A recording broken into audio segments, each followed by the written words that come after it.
नमस्कार, मैं हूँ तेजपाल नेगी और आप लोग देख रहे हैं एसजीपीसी। चुनाव का दौर शुरू हो चुका है। चुनाव प्रचार जोर-शोर से चल रहा है पूरे प्रदेश में।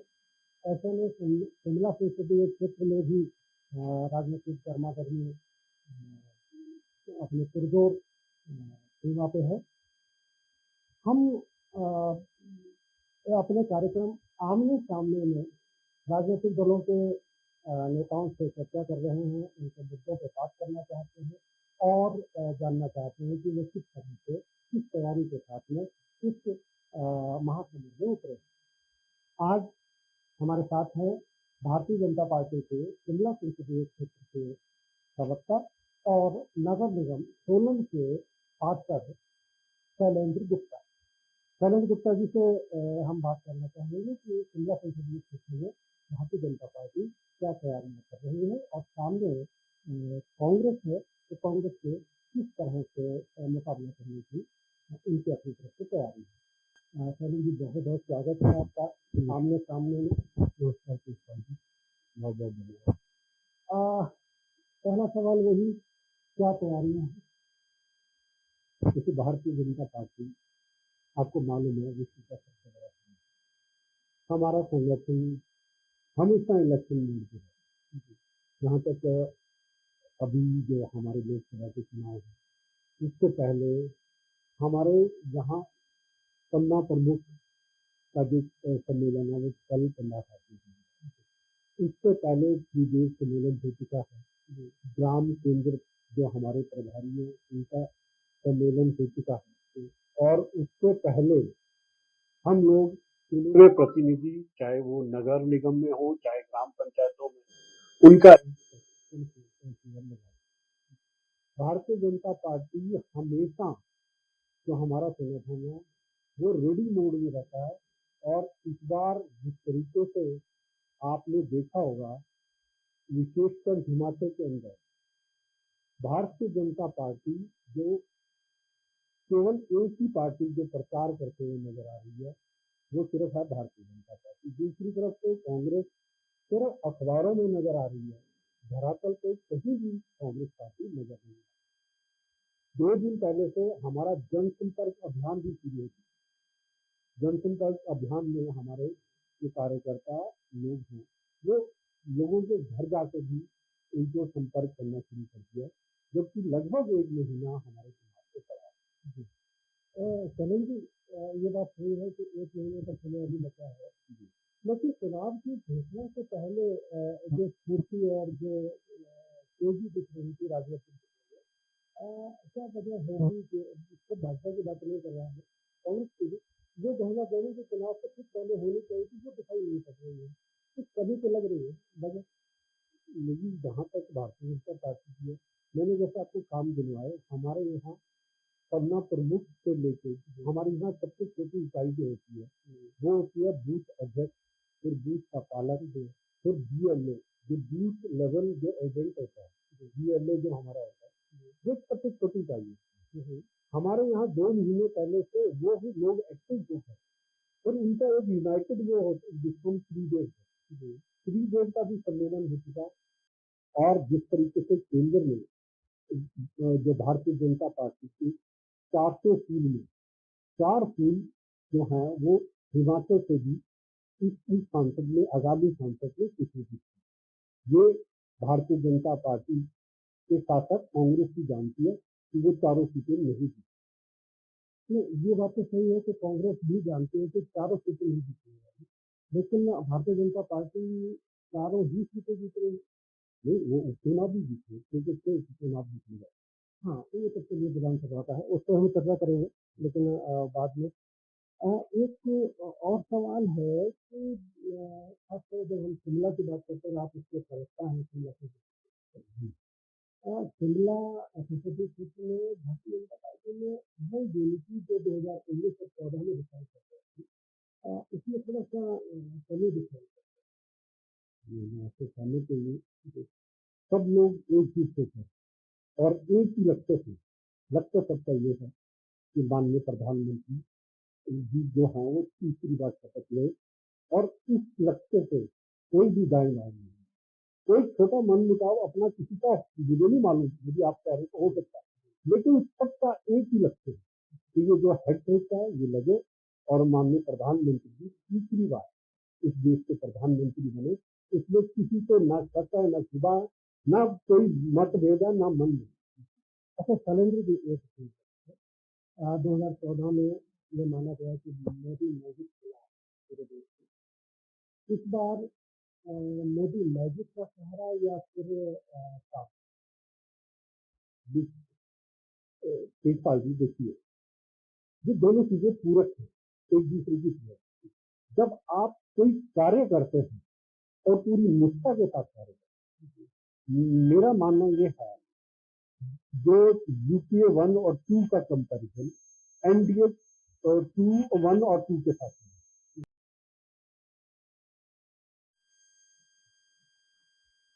जहां आपने मुझसे ये प्रश्न पूछा कि मोदी मैजिक और कार्य, ये दोनों जो आपके सवाल हैं ये एक दूसरे के पूरक हैं। अब यूपीए 1 यूपीए 2 उसका कंपैरिजन एनडीए 1 और एनडीए 2 से करेंगे। आप ये देखिएगा क्या उग्रवाद इस देश में उस समय ज्यादा था या अब कम, अब क्या स्थिति है, नक्सलवाद की स्थिति उस समय क्या थी और आज क्या है, देश की अर्थव्यवस्था उस समय क्या थी और आज क्या है।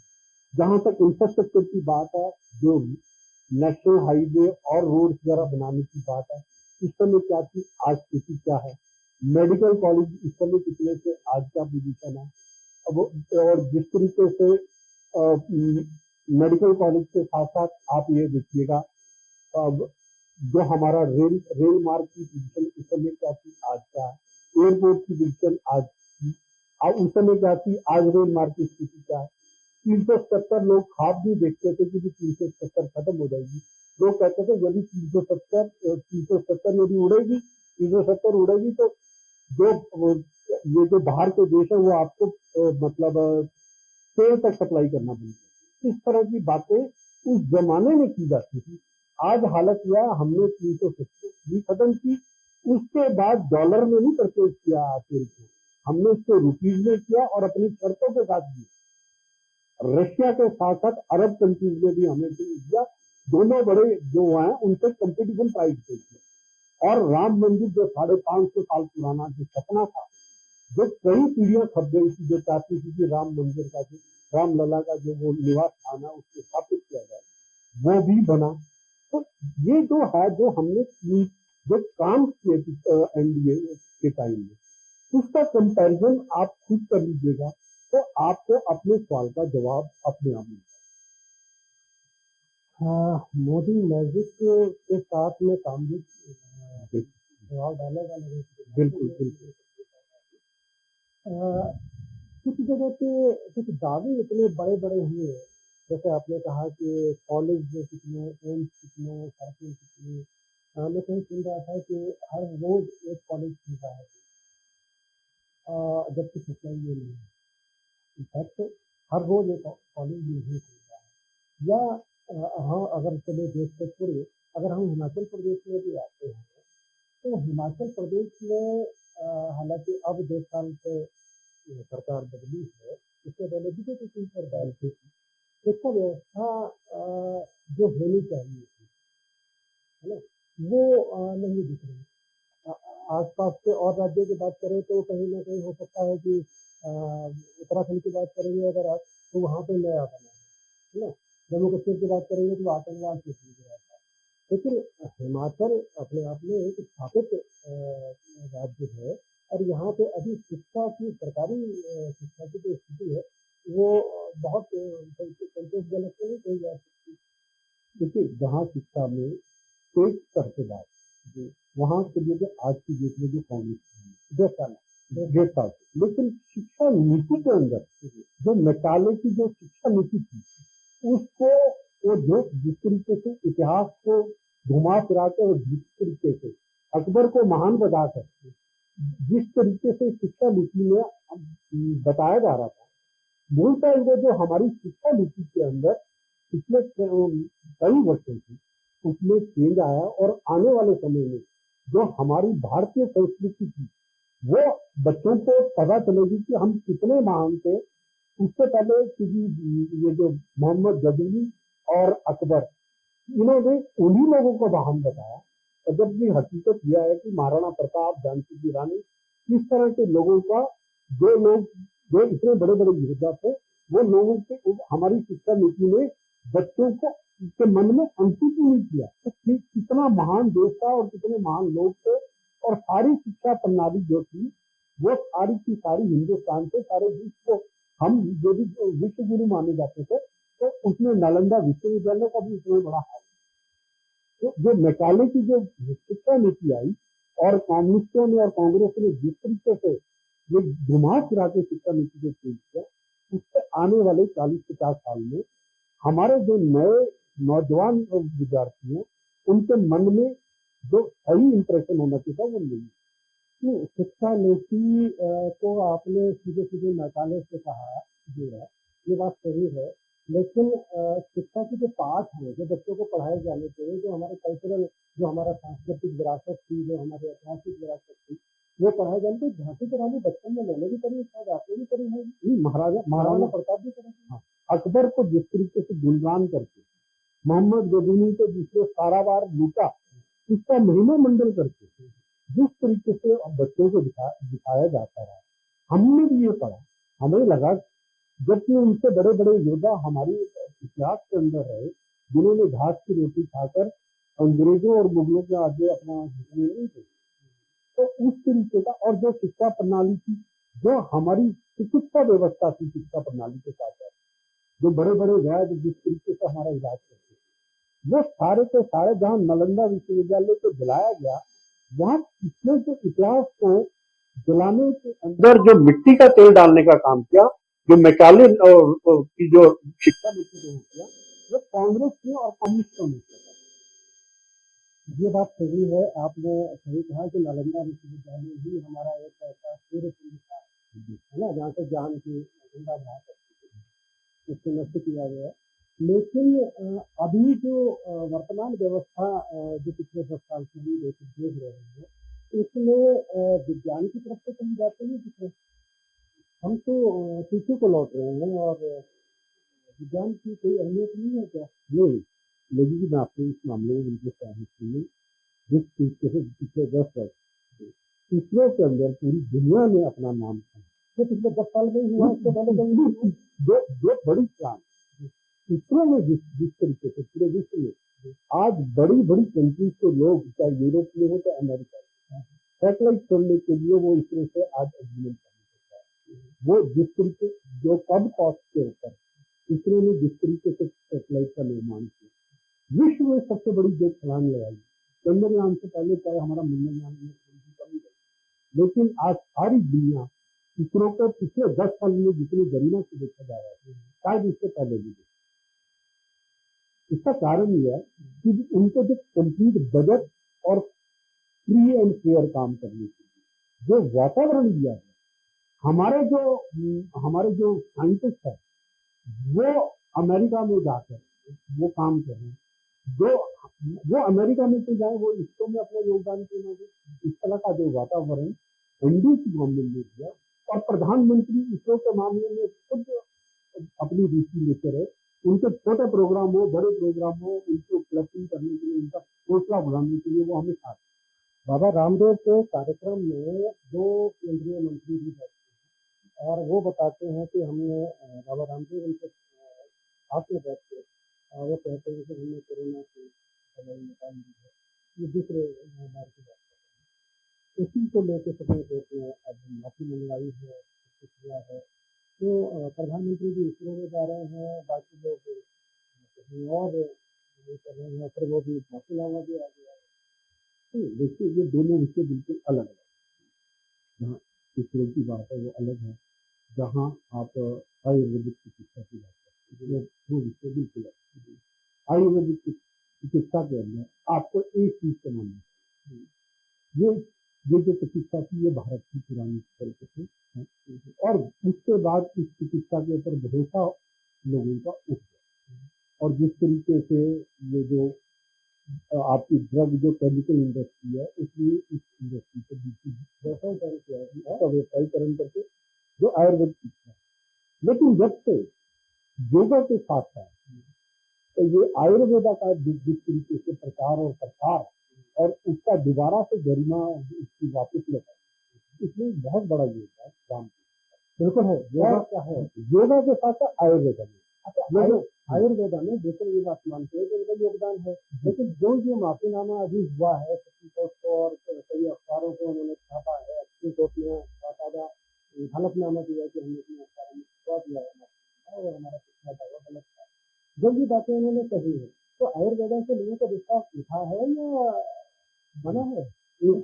आयुर्वेदा हजारों साल पुराना एक चिकित्सा पद्धति है, उससे विश्वास तो अब जो आपकी डेवलप कंट्रीज है वो भी इसके ऊपर विश्वास करते हुए अपनी एलोपैथिक से खासकर आप लीवर और स्टमक की प्रॉब्लम्स में आज जितनी भी प्रॉब्लम्स होती हैं उसमें वो लोग आयुर्वेदा से ज्यादा विश्वास, एक सवाल से इस बात पे कहना विश्वास उतना मेरा ख्याल।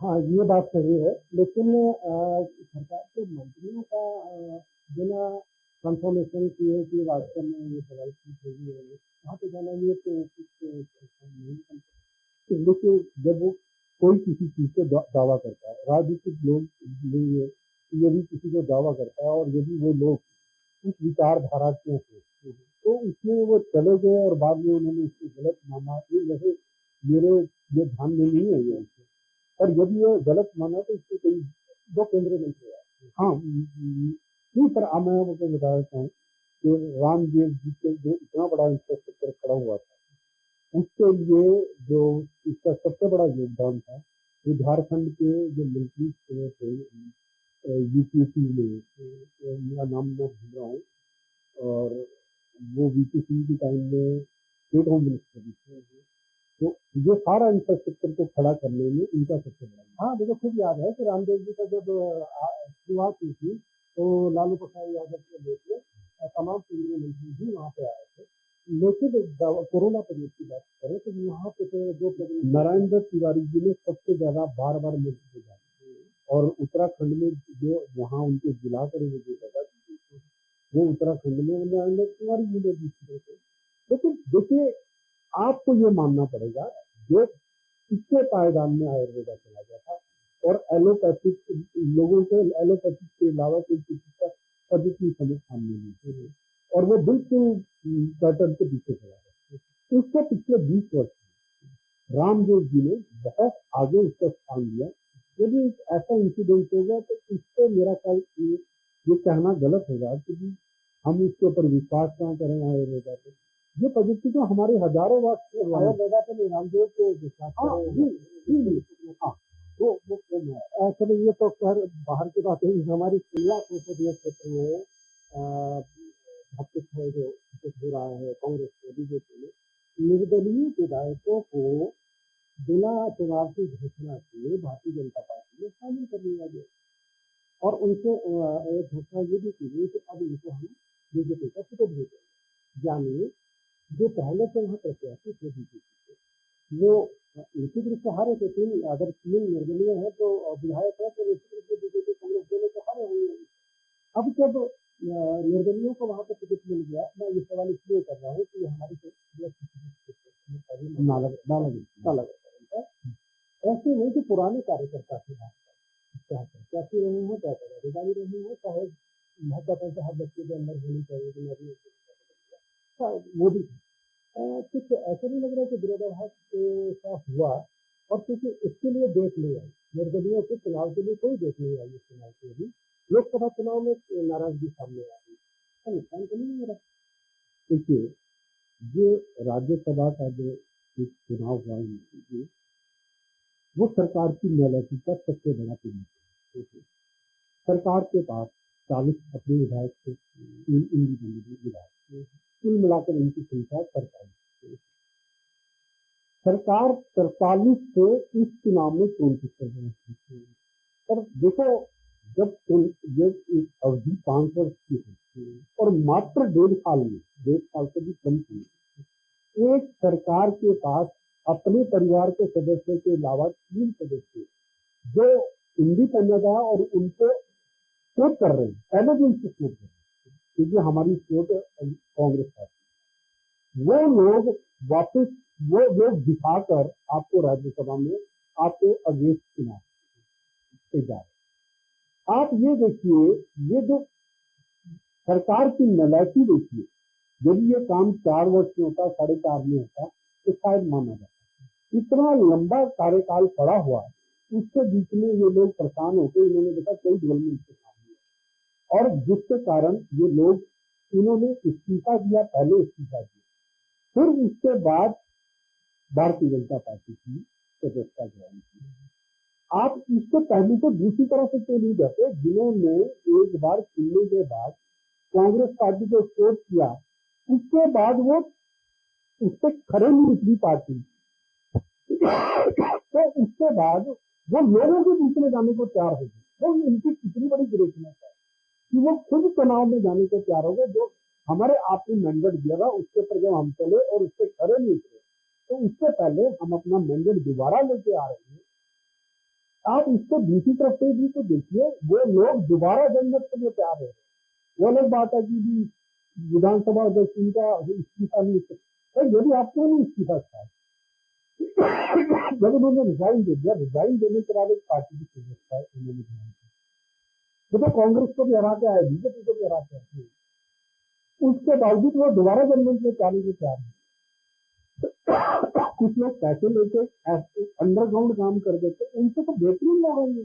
उन्होंने कहा कि हमने कांग्रेस को इस बार छूट किया, कांग्रेस खरी नहीं उतरी, अब हमें आप दोबारा मैंडेट, हम उससे आ रहे हैं।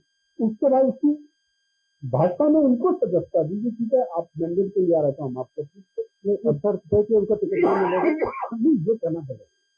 घोषणा हो गई नहीं, तो तुरंत इसलिए घोषणा हुई जब उन्होंने रिजाइन किया और उन्होंने कहा चुनाव खत्म, स्थान से यही पड़ गया नहीं।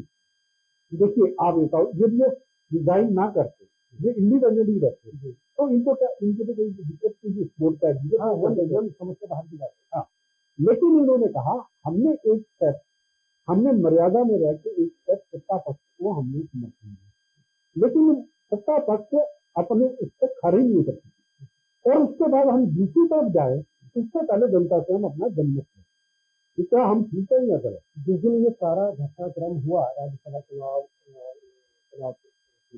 उससे ठीक 4 दिन पहले एक निर्दलीय विधायक कहीं कार्यक्रम में गए थे, सड़क का उद्घाटन था गाँव में, वहाँ वो कह रहे थे कि जो प्रदेश की सरकार है इससे हम और भी काम करवाएंगे, और अभी तक हमारे सारे काम नहीं करे हैं। और 4 दिन बाद अचानक उनको पता लगता है कि सरकार नहीं कर रही है हमारे, फिर वो बिजली में चले जाते हैं। देखिए सड़क के उद्घाटन में क्या कहा क्या नहीं, लेकिन वास्तविकता ये है कि भी सरकार कोई भी कार्य करनी है, अपने जो ग्रंथियों को छोड़ो, विकास से कोई भी कार्य करनी है, उन्होंने तो अपने एक फ्रेंड्स क्लब के तौर पर सरकार की चला रहे हैं। और कोई उनके जो अपने वरिष्ठ लोग हैं, आप देखिए धर्मशाला से सुधीर शर्मा जी जैसे वरिष्ठ और रविंद्र राणा जी जैसे तो वही कह रहे हैं कि हमारे काम नहीं है, जिसके कारण अदरवाइज वो लोग क्यों वहां छोड़ के कांग्रेस छोड़ के बीजेपी में। और आज विकास का एक भी काम प्रदेश के हित में आपने आज 25,000 करोड़ का ऋण ले दिया 15 महीने की सरकार है, तो आप ये बताइए कि काम प्रदेश में आप कहाँ नजर आ रहे हैं। इसके बाद आपदा में केंद्र में आपको इतनी सहायता राशि दी, वो आप पूरी खर्च नहीं कर सकते, ये पैसे जा कहाँ रहे। तो उनकी सफाई भी बार बार आती रहती है, होगा उसके तुरंत बाद फिर मामला तेल पकड़ता है पूरे देश में, और उसके बाद फिर बयान आ जाता है कि हमने ऐसा नहीं कहा, लेकिन सरकार को तकलीफ भी कहा, ऐसे ही सर ने कहा, लेकिन अगर इधर गलत है तो इधर भी गलत नहीं, मामले में अभी भी तरीके से शिक्षा नहीं, बिल्कुल नहीं। लेकिन गृहमंत्री को बोल देखिए वहाँ देखो सिचुएशन अलग है, जो कम्युनिटी सिचुएशन है वहाँ सिचुएशन है, जो घुसपैठ के असम से आ रहे हैं उनकी सिचुएशन अलग है, उससे इसकी तुलना करना। और जब तक वो कानून की, जब तक वो पटल पर आकर उस पर बहती नहीं रहती, तो शायद वहां उन्होंने किस कॉन्टेक्स्ट में कहा मुझे नहीं पता, लेकिन मुझे ये पता है द्राविड़ और तमिल की जो वहां की स्थिति है वह बिल्कुल अलग है। लेकिन असम में, नागालैंड में ये हमारे वहाँ की सिचुएशन अलग है। उसको इसको मिक्स करके बोलना मेरा ख्याल ये चीज है। ये देश में मुसलमान तो पूरे देश में है। नहीं, उन्होंने मुसलमान नहीं कहा। उन्होंने ये जो अभी उठा है, उन्होंने ये कहा कि जो बांग्लादेशी आ रहे हैं, जो बांग्लादेशी के रहे जो उधर से आ रहे हैं, हम आपके तमिल के जो लोग हैं, उन ये मैंने आपको बताया ना, ये दोनों बिल्कुल बिल्कुल डिफरेंट। इसीलिए जब तक संसद में इसकी अवधायक नहीं होगी और कुछ रिफाइंड होगी इसकी बात नहीं। मैं तो एक उदाहरण दे रहा था कि अगर सैन ने बोला और वो साइलेंस तो वो भी नहीं, लेकिन जब गृह मंत्री जब लोकसभा में इस बात को बोलेंगे और जब वहाँ जब इस पर चर्चा आएगी, देखो जब चर्चा आती है तो सारी चीजें रिफाइंड होकर बाहर। वैसे इससे पहले भी बहुत चुनाव हुए, पर्सनल आरोप प्रत्यारोप का जो दौर इन चुनावों में चल रहा है, ये देश की राजनीतिक सेहत के लिए नहीं। देखिए, जहाँ पे मैं रहता हूँ, भारतीय जनता पार्टी आज शासन कर रही है। उन्हें इतना जुलूस लीजिए कि किसी की तरफ से नहीं। लेकिन जिस तरीके से जो लोग बेचैन हुए हैं, जिनके सत्ता दूर दूर तक जिनके पास नजर नहीं, उस बेचैनी के अंदर अनाप शनाप बयानबाजी कर रही है। और उस अनाप शनाप बयानबाजी का जवाब देने के लिए वो कोई आपको इस तरीके से जवाब नहीं दिया जाता।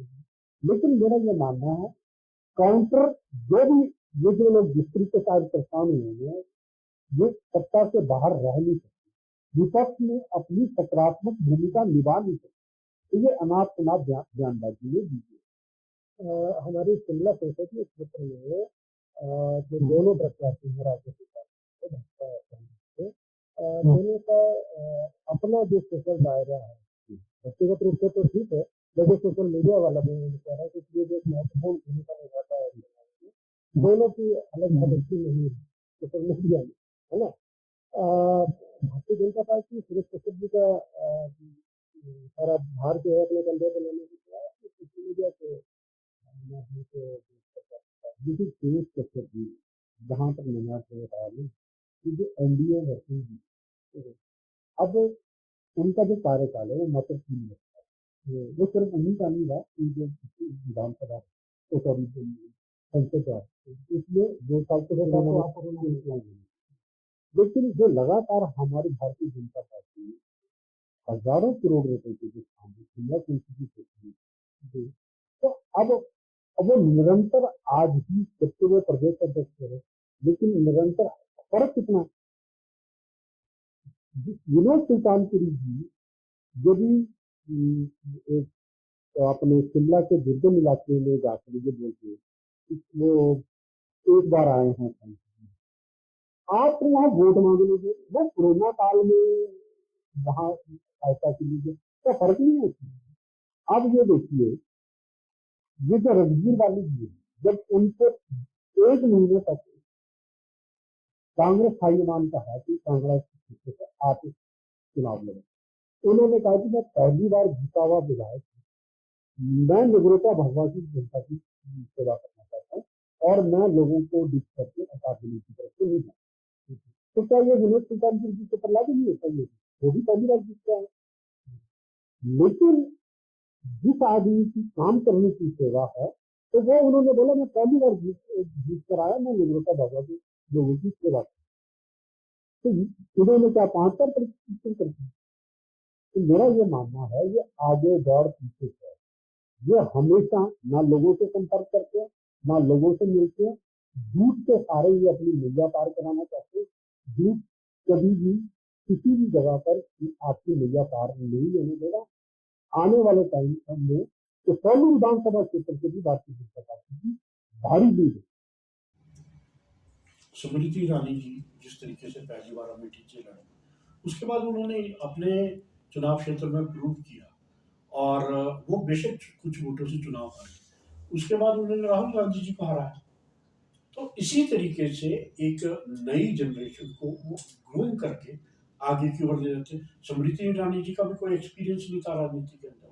इसी तरीके से भारतीय जनता पार्टी जहाँ वरिष्ठ लोगों को रिटायरमेंट को उनसे वो करती है, तो नए जो जनरेशन है उसको ग्रूम भी करती चले, ये तो हुई राष्ट्रीय स्तर की बात। हमारे यहाँ शिमला संसदीय क्षेत्र में जो वर्तमान सांसद हैं, जिनको प्रत्याशी भी बनाया गया बीजेपी की ओर से, उन्होंने प्रदेश अध्यक्ष पद जब छोड़ा था तो उन्होंने कहा था कि मेरा स्वास्थ्य अच्छा नहीं है, इसलिए मैं छोड़ रहा हूँ। और फिर उसके बाद वो अब प्रत्याशी हैं और काफ़ी श्रम कर रहे हैं। उनका पिछले 3 साल, जो आपने कहा 5 साल ना कह के 3 साल ही कहा जाए उसको, वो जो 3 साल का पूरा कार्यकाल रहा है, कुछ छोटे-मोटे काम ज़रूर लोग कहते हैं कि उन्होंने किए हैं, लेकिन बहुत से काम वो नहीं कर पाए। ऐसे में आपको दिक्कत नहीं आ रही है क्या? बिल्कुल भी दिक्कत, जो पिछले उनके 5 साल है, वो सुनहरे अक्षर में कितने हज़ार करोड़ के जो काम हैं, वो इस शिमला पार्लियामेंट सीट के अंदर हुए। मैं आपसे एक बात को बताना चाहता हूँ, जब शिमला संसदीय क्षेत्र में जब भारतीय जनता पार्टी में 2002 में तत्कालीन प्रधानमंत्री अटल बिहारी वाजपेयी जी ने औद्योगिक पैकेज दिया था, वो यही सोलन में, मैं भी उसका साक्षी हूँ, 2 दिसंबर 2002 में जब ये जी। और उसके बाद वो 10 साल का 2000, उसको एग्जीक्यूशन मार्च में हुई थी, 2013 तक उसको करना था। और जैसी यूपी की सरकार आई, उन्होंने और प्रदेशों के दबाव में आके 2007 में उसको विड्रॉ कर दिया, बाद में जो डाल के उसको 3 साल के लिए और कंटिन्यू। जब भारतीय जनता पार्टी आती है, वो शिमला संसदीय की चिंता करती है और दूसरी तरफ वो दूसरे प्रदेशों और दूसरी जगह से आते हुए उसको विड्रॉ करते हैं।